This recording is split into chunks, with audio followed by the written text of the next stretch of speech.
அனைவருக்கும் வணக்கம். இன்றைய கதை வாழ்க்கையை வழிநடத்த உதவுவது எது? அன்பா, செல்வமா, வெற்றியா என்பதுதான். ஒரு ஊரில் குமரன் தன் தாய் தந்தையுடன் வசித்து வந்தான். அப்போது அவன் வீட்டின் முன் வயதான பெரியவர்கள் 3 பேர் உள்ளே வரலாமா என்று கேட்டனர். தந்தை வாருங்கள் என்றார். நாங்கள் மூவரும் ஒன்றாக வர முடியாது. யாராவது ஒருவர்தான் வர முடியும். என் பெயர் பணம், இவர் பெயர் வெற்றி, இவர் பெயர் அன்பு. எங்கள் மூவரில் ஒருவர்தான் ஒரு வீட்டிற்குள் செல்ல முடியும். எங்கள் மூவரில் உங்களுக்கு யார் வேண்டுமோ அவரை அழைத்துக் கொள்ளுங்கள் என்றார் பணம் என்பவர்.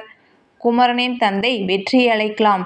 நாம் எந்த வேலையை செய்தாலும் அதில் வெற்றியடையலாம் என்றார்.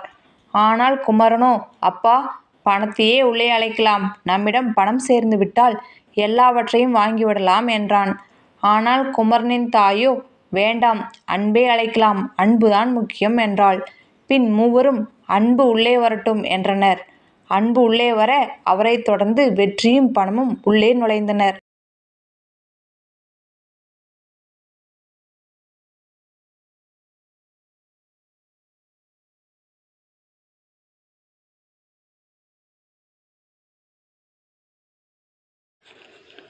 உடனே குமரனின் தாய், அன்பை மட்டும் தானே உள்ளே அழைத்தோம் என்றார். அன்பு சொன்னார், நீங்கள் பணத்தையோ வெற்றியோ அழைத்திருந்தால் மற்ற இருவரும் வெளியே நின்றிருப்போம்.